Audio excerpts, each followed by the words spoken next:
Welcome to Changing Higher Ed, a podcast dedicated to helping higher education leaders improve their institutions. With your host, Dr. Drumm McNaughton, CEO of The Change Leader, a consultancy that helps higher ed leaders holistically transform their institutions. Learn more at thechangeleader.com. This episode of Changing Higher Ed is sponsored by Perdea Education, a national leader in online student recruitment and enrollment services, providing institutions enrolled students risk-free on a performance-based model with no long-term contract. If your online programs could benefit from incremental online student enrollments, visit PerdeaEducation.com. That's P-E-R-D-I-A education.com. And now, here's your host, Drumm McNaughton. Thank you, David. Today we welcome back a special guest, Mike Goldstein, Managing Director of the Center for Higher Education Transformation at Tyton Partners. Mike is a pioneer in the development of the legal environment in higher education and a counselor at the highest levels of legislation. He founded the law firm Dow Loans in 1978, which merged into Cooley in 2014 and was a senior partner there for 7 years before moving to Tyton. Mike joins us today to discuss the changing face of higher education and how all these changes are accelerating. Mike, welcome back to the show. Drumm, it's always a pleasure. You have one of the more interesting podcasts in the education space. Thank you. I appreciate that. Well, it makes it interesting because of the guests we have like you. Oh, thank you. I appreciate that. And again, I think this is such a fascinating field. There's so much to talk about. For every 10 people, there are 20 opinions, which I think is what makes all of this particularly useful. I guess it was been about 6 months since we spoke last. And, we're coming out of COVID. We're not there yet. But we're seeing a tremendous amount of acceleration of change and transformation. Many people say it's a new world. I think you and I are in agreement. It's not a new world. It's just we've accelerated some needed changes.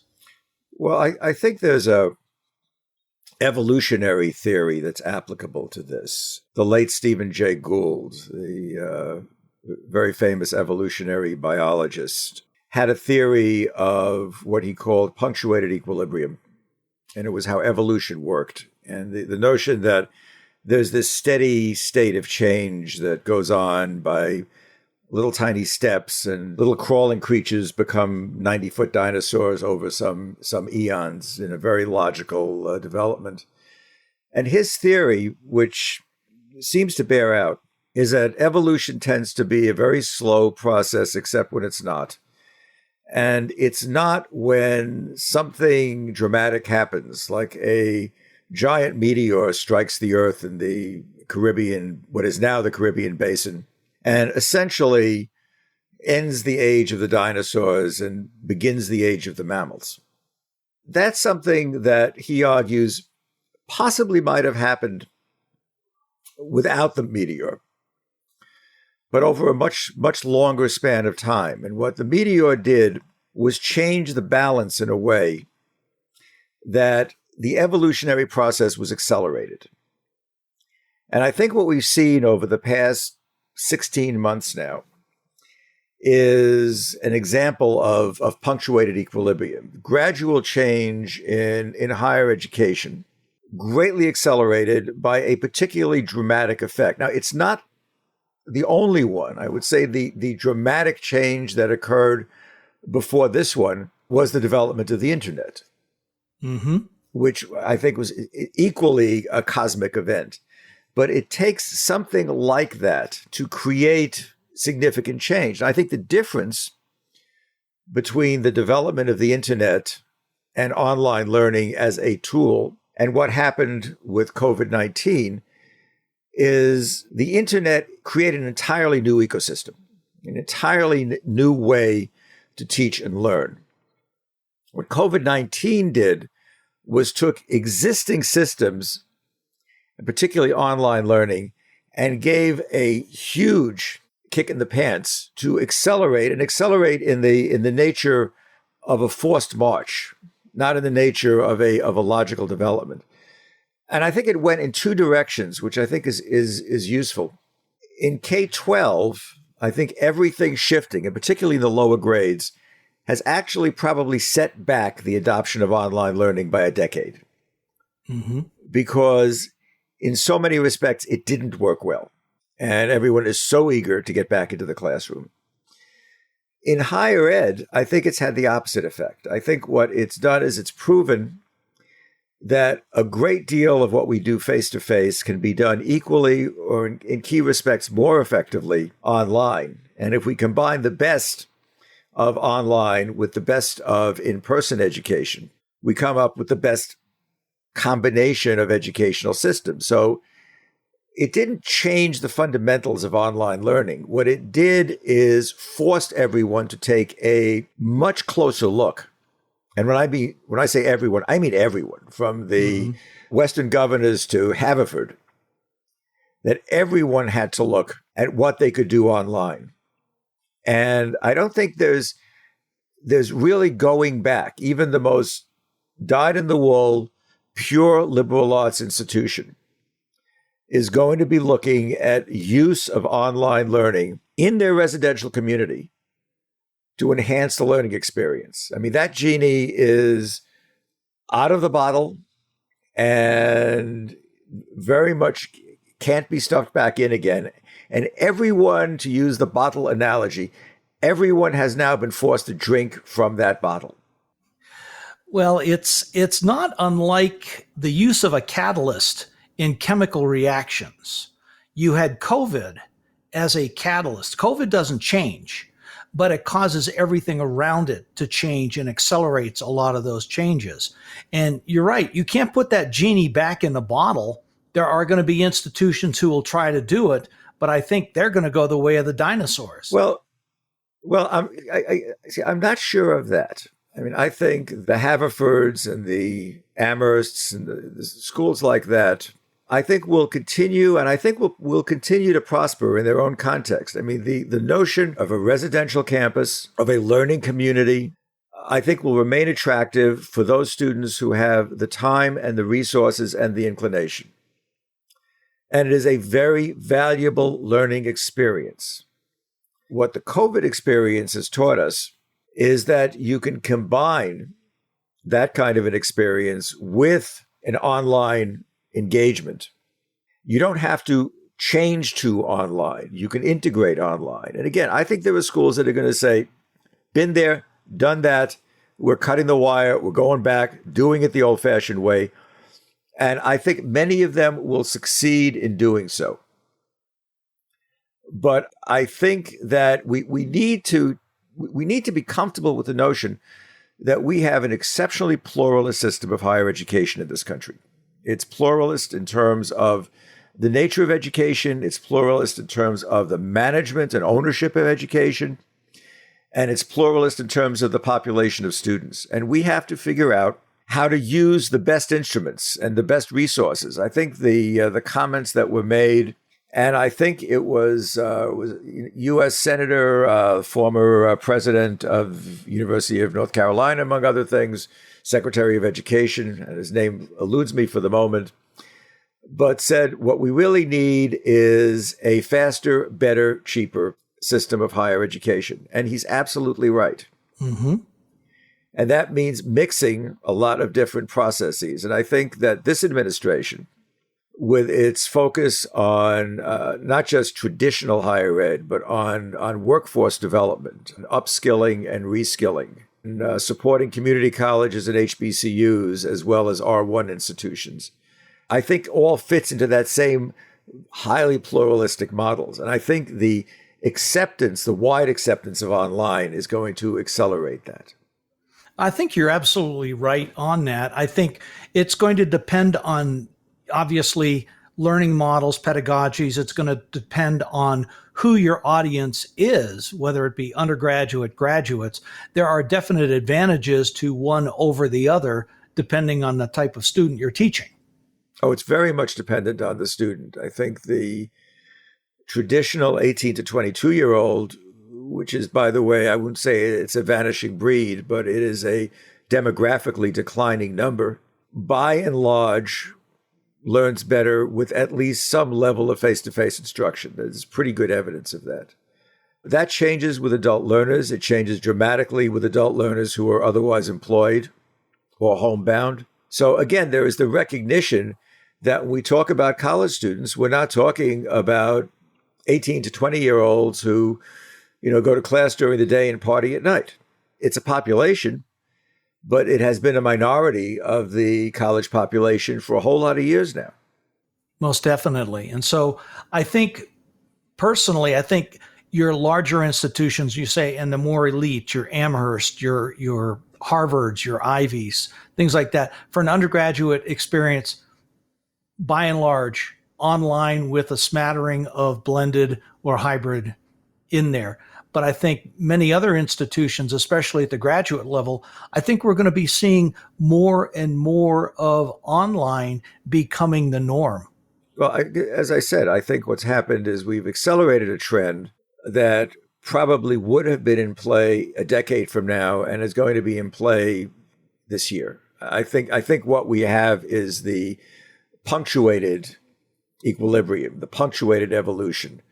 To me, that's a good thing. It is one of the problems with education generally and in this country and elsewhere is it tends to be very conservative with regard to change. And everybody has been forced to at least taste change, and some people are going to devour it. Mm-hmm. And there's going to be others who are going to dig in their heels. And that's their privilege. Yes. And so what are you seeing out there with this acceleration? Well, I think one of the things that's happening is a bit more introspection as to how does one deal with change within an institution. This is Tyton Partners, the firm of which I'm a managing director, and it's both consultancy and investment banking purely in the education space. And we did a virtual salon last week of about 12 college presidents and provosts and other senior leaders talking about institutional transformation and talking specifically about how do you gain acceptance of change? Who do you have to speak to? Who do you have to speak with? Who do you have to bring along? And whether that's the board of trustees, whether it's the leadership team, the faculty senate, the students, the alumni. And that's something we haven't really focused on in the past. We've assumed that change happens. And it happens only when the environment is right. And if the environment is not right, change dies. And higher education is particularly adept at killing change. I mean, there's the great little story of, how many faculty do you need to change a light bulb? To which the answer is change. and colleges are institutionally conservative organizations, and as generally they should be. I mean, they shouldn't be flitting from, wild idea to next wild idea. But there needs to be openness to change, and openness to change means being able to accomplish it. So we talked about the importance of the board of trustees being brought along, being informed, being part of the process of examining change, of faculty being a part of the process. We talked about at what points does one bring in the various constituencies so that when change occurs, it's a natural phenomenon. It's not something suddenly imposed from above. And that's not an easy thing to accomplish, but it's an absolutely essential aspect of successful change. And the schools that have made those changes have had that buy-in at multiple parts of the institution. I remember quite some years ago, I was invited up to Hanover, New Hampshire to meet with the Board of Trustees of Southern New Hampshire University. I was invited by Paul LeBlanc, who was and is the president. And he had proposed this really bizarre idea of implanting in this nice little on-the-ground institution a significant online program, really almost a separate institution that would build out from that. And he asked me to speak to the board about whether that was, in fact, a fantasy or a realizable dream? And we had a very good conversation, and it was very much a conversation, not a lecture. And the board came away, so I'm told, with being satisfied that what Paul had proposed was, in fact, not only viable, but may hold the future of the institution in its hands.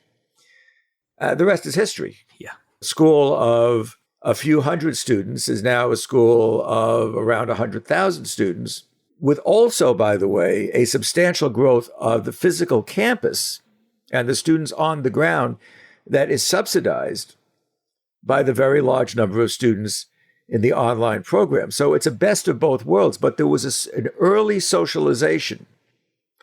I had the same thing when I was working with Cornell University on the development of eCornell. There was a lot of concern in the faculty, and I was asked to address the faculty senate. I was told by the provost that understand that there are going to be three groups sitting there. There are going to be those primarily from the business and engineering schools who are going to think that this is the greatest idea since electricity.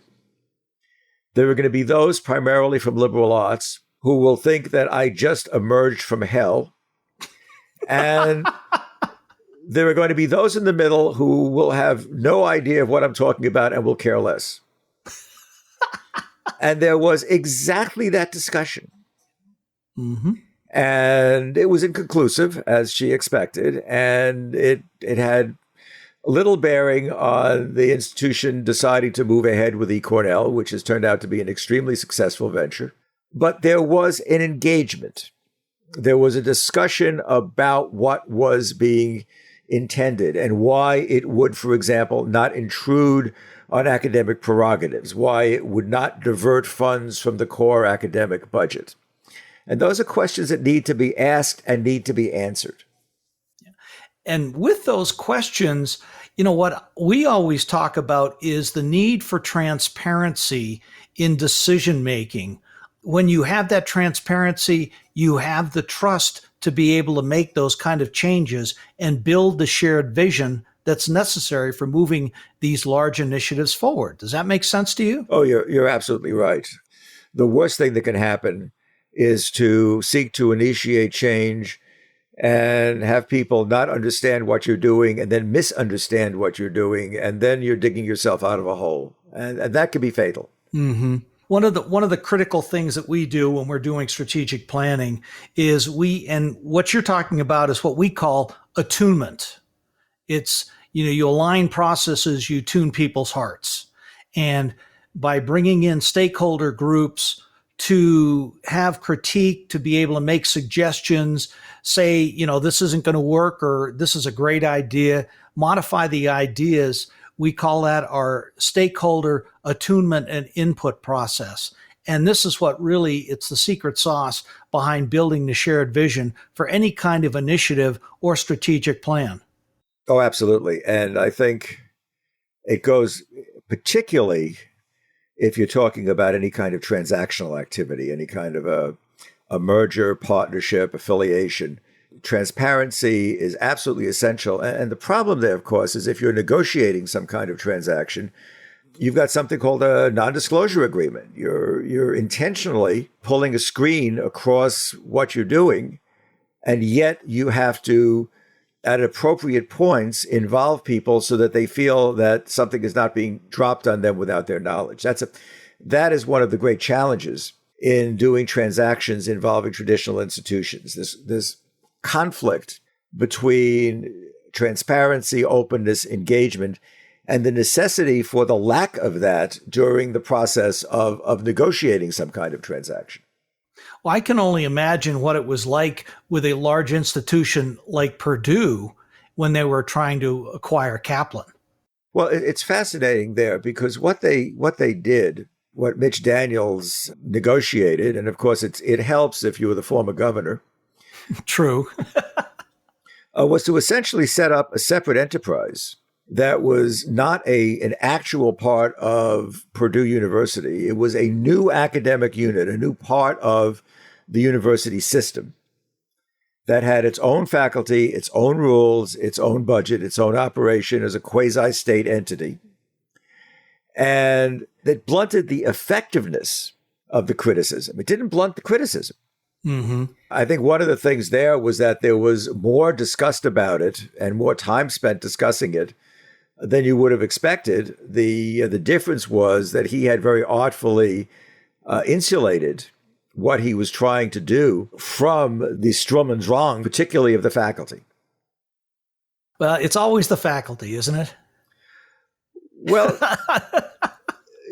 we blame the faculty. But they're so easy to blame. Well, they're easy to blame. They do have a kind of important role. I mean, they are in fact the ones who make change at an institution in terms of what happens with the students. I mean, they're responsible for the imparting of knowledge. They're responsible for the teaching. They're responsible for the bringing students from point A to point B.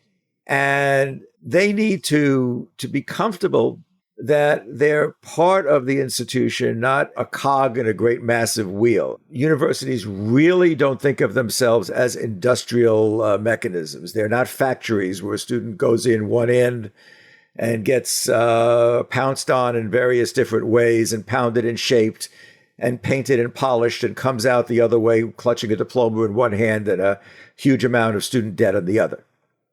I mean, at least the faculty certainly believe that there is more to that process. I mean, I've done a graphic talking about how the disaggregation of higher education, how so many of those pieces are done by separate components that are no longer within the institution. And online is a really good example of that with OPMs and such. And the model I use is that of a python that swallows up the student at the front end, and the student goes through as a pig through a python, and then pops out the other end, clutching a degree. Interesting graphic. And it's a really interesting graphic. I had the head of one accrediting agency say, in other words, what you're saying is we, the accreditors, are the guardians of the anus of a python. and I say, I've never thought of it that way, but I may add to the graphic. Thank you. Oh, that's classic. Be so careful what you wish for. Absolutely. So, it kind of brings us to an interesting point. We were talking about this earlier, is many institutions at this point have got to make a decision. And I think it becomes part of that thoughtful decision-making we were discussing. Do you build it or do you buy it?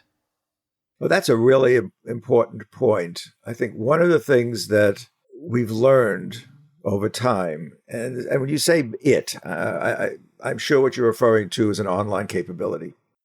It could be many things. But I think the online capability is the one that really comes to the fore. Certainly those schools that had no online whatsoever and had to switch did the obvious and simplest thing, and they just said, we're going on Zoom. We're going to replicate the classroom on a Zoom screen.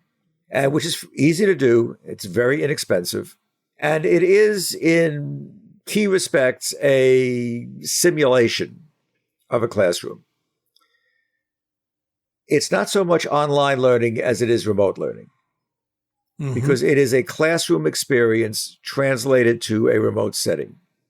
Now, that served the purpose for a lot of institutions in terms of what they needed to do during the pandemic. And that was a classic example of rent it, don't build it.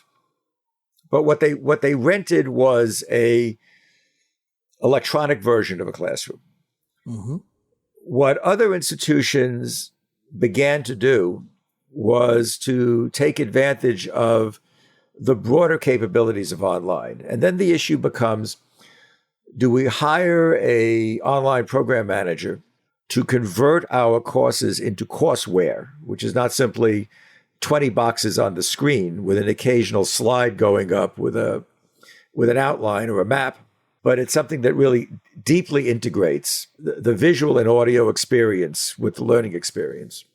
Do we try to build that ourselves, or do we do some combination between the two? So do we build that capacity within the institution? Now, the problem with building it is to a significant degree capital intensive, particularly because the revenue from online courses don't start coming in until after the course is built. You have to pay the courseware developers, you have to pay the faculty, you have to pay for the creation of the materials. That's expensive. It's not as expensive as it was, but it's expensive. It's much easier to hire someone or hire a company to do it. What a lot of institutions are finding, they can build out that capability relatively, and I use the word relatively, inexpensively, to serve their needs. And I think what we're going to be seeing now is a hybridization where some, perhaps many institutions will continue to go to online program managers and essentially contract out the construction of courseware customized to their curriculum, to their faculty. We'll see other institutions developing the capability to create that themselves. And we'll see hybrids where institutions are taught to develop that capability and then over a period of time create it as an internal mechanism. So what I'm hearing you say, Mike, is that many institutions are going to be doing this building themselves, or they may even create their own internal OPM mechanism. Yeah, I think that's absolutely right. OPM can stand for several different things. It can stand for online program manager. It could stand for outside program manager. We have historically looked at OPMs as being outside online program managers. And I think the change that we're hearing and seeing is more and more institutions creating that capability internally. Now, I don't think that's going to reduce the need. I don't think that 2U is going to become a dinosaur anytime soon. But I think that there's going to be more competition, and it will not be only from outside entities. It's also going to be internal to institutions deciding they're going to build these kinds of capabilities within the institution as they've built other kinds of systems. And again, the calculus here is really not that much different from, do we run the cafeteria ourselves or do we hire Sodexo? Mm-hmm. In either case, the institution writes the menu and say, this is what we want the students to be served. Now, in one case, it's your own people who are mixing the dishes, and in the other case, it's the Sodexo chefs who are making the dishes. You know, I am sure that Chip Horchak will writhe at the notion of being equated with a catering company, but there is that fundamental parallel. Now, what that also says is how many institutions have chosen the route of going Sodexo, that their business is not catering meals. Their business is providing education. And one can argue their business is creating the learning, not necessarily in packaging it, not necessarily in managing online recruitment, online student services, things of that nature. So there's a really valid argument for going outside, but there's an equally valid argument of building that internally the same way that schools have built their own student counseling service, their own enrollment management services. Mm-hmm. In many respects, it's taking a model that's been used very effectively in business, outsourcing different areas. And that's essentially what you're doing here. Well, and again, universities have outsourced forever. I mean, we use the term now P3, public-private partnerships. You go on a college campus, you see a big parking structure. The odds are overwhelming that the institution does not own that structure, or certainly doesn't operate it. They have a company that operates it for a fee. They have a company that has financed it and built it for a fee. Mm-hmm. We in higher education have been doing this for decades. What has changed is that it is now becoming acceptable to outsource components of the core academic functions of the institution. The instruction, the student support, the student services. And that has taken something of a quantum leap in thinking, that this kind of blood-brain barrier between what's on the outside and the inside. We've always had this notion of higher education, and the model that I've used for a long time is the fried egg. the yolk of the egg are the core academic functions, and nobody can touch that except the institution. And then the white of the egg, and the core has very defined borders. And then the white of the egg, depending upon how fresh it is, could spread out indefinitely. And that can be everything else. And you can outsource anything in that white. What we've learned now is that the defined borders of the yolk aren't so well defined, and that we have a lot of penetration now. We have a lot of mixing. It's almost we're moving from a fried egg to a scrambled egg. And I think that's where the next generation of institutions are going to be. They're going to be scrambled eggs. They're going to be public-private partnerships, in the best sense of the term. Well, we're starting to see more and more of that with business organizations that are hiring graduates starting to have more significant input into curriculum. Well, we've been hearing for ages, and this goes back many, many years when I was an administrator at the University of Illinois, and we had business people telling us that our graduates weren't equipped for their particular fields, and we had the faculty telling us proudly that their graduates are 100% equipped. There's been this disconnect forever. I think there is a growing recognition of the need to integrate the knowledge and the needs of the business community with the creation of curricula and with how we educate and how we train students.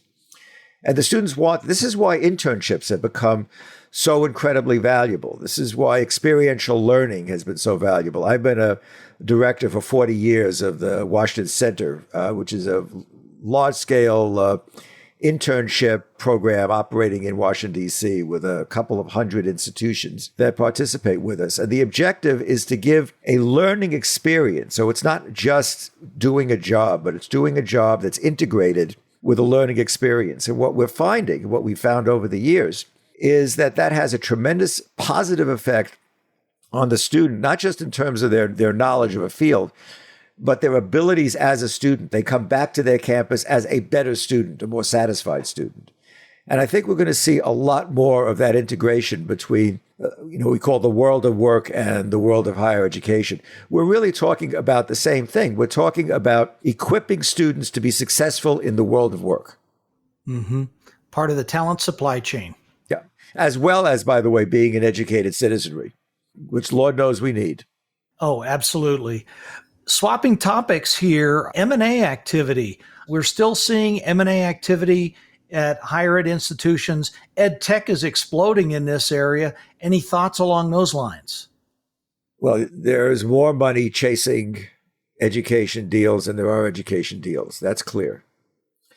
I think there's been a dramatic shift over the past probably 10 years, and that is that there's much less interest in for-profit institutions that are participants in the federal student aid program. And largely that's because of the regulatory environment. It was quite fraught during the Obama administration. It became much friendlier during the previous administration. And it's becoming fraught once again. So there was a wariness. I think the high quality, for-profit, publicly traded institutions, the Strayers and Capellas and such of the world, are going to survive, and not just survive, but prosper. I think institutions that are marginal will not do well. I think the big change has been that the nonprofit and public institutions are doing what the for-profit schools used to do. Of the 10 largest online institutions, I believe 7 or 8 are public or independent. The largest 2, Western Governors and Southern New Hampshire, are both private nonprofit institutions. So that world has just flipped on its head. Where there is an enormous amount of market activity is companies that either support what the institutions are doing. So the 2Us and the Wileys of the world being one example. And the other is the non-institutional providers that directly serve students. And the early iterations of that were boot camps. But we're seeing a lot now of educational enterprises that are not degree granting, but they're granting various forms of certifications that have validity in the marketplace. And they're providing high quality, high-intensity programs that are not cheap on a time period. So they may cost $40,000 for an 8-month program, but you come out with a certification that will immediately get you a $100,000 raise in your marketability. And so economically, they're in fact extremely viable.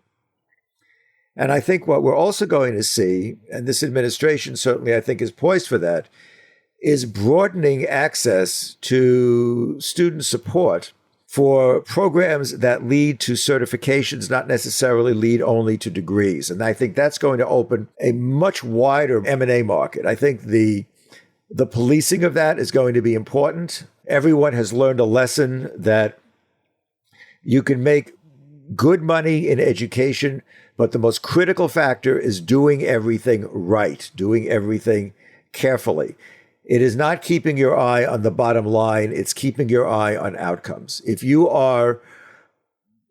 have good outcomes, if you have a high rate of graduation and your students are succeeding in using their skills in getting jobs, you will have a successful business. The bottom line will follow. And I think that virtually everyone in the industry now understands what they need to be looking at, and it's outcomes. It's student success. That is absolutely the most important metric. And it holds true whether you're a nonprofit or a public institution every bit as much as if you're some for-profit enterprise. Absolutely. It's all about the outcomes. Absolutely so. Well, we're getting to the end of our time. This has been a wonderful conversation, Mike. As we typically do, 3 takeaways for university presidents. Well, number 1 is invite creativity. If you don't have the time to do it, have somebody on your staff whose job is to look over the horizon. And then to come back and say, here's an idea. And then if that idea seems plausible, give the room and the resources to run with it. So number 1 is creativity. Number 2 is to create an environment in which creativity can prosper, that your board, your own leadership, your faculty are accepting of change. And the third component is manage change very carefully. Get the buy-in, get the support, resource it adequately, and most important, make smart decisions. And that's how you create shared vision within an institution. And ultimately, how you create change. Absolutely. So, Mike, what's next for you and Tyton Partners? Well, this is, I'm in 2/3 into my first year here. I made the transformation from 40 years practicing law and for a while before that as a university administrator and such, to working with a really innovative firm that is, I think, at the absolute cutting edge of change in higher education with a group of really, really smart people. So I'm just delighted to be able to be part of this ecosystem. I have a Obama poster, making the change. And I feel that's where I am at the moment. I'm engaged in making the change. And it's a really nice place to be. That's a wonderful place to be. So again, thank you so much for coming on the show. We'll have to do this, put a date on the calendar to do it every 6 months, whether we need to or not. Drumm, it's always a great pleasure. Thank you, sir. You take care. You too. Thanks for listening this week, and a special thanks to this week's special guest, Mike Goldstein, Managing Director at the Center for Higher Education Transformation at Tyton Partners, and for sharing his thoughts on the transformation of higher education and what we can expect for the next 5 to 10 years. I also want to give a special shout out to our sponsor, Perdea Education. Visit PerdeaEducation.com to learn how they can help grow your online student enrollment through a performance-based model with no risk or long-term contracts to your institution. Our next guest is Vicki Schrey, Executive Vice President and Chief External Affairs Officer for Zovio. As we know, OPMs are transforming higher ed curriculums and especially online offerings. And Vicki will be joining us to talk about the factors that are driving higher ed innovation and what EdTech and OPMs are doing to make innovation happen. Changing Higher Ed is a production of The Change Leader, a consultancy committed to transforming higher ed institutions. Find more information about this topic, along with show notes on this episode at changinghighered.com. If you've enjoyed this podcast, please subscribe to the show, and we would also value your honest rating and review. Email any questions, comments, or recommendations for topics or guests to podcast@changinghighered.com. Changing Higher Ed is produced and hosted by Dr. Drumm McNaughton, post-production by David L. White.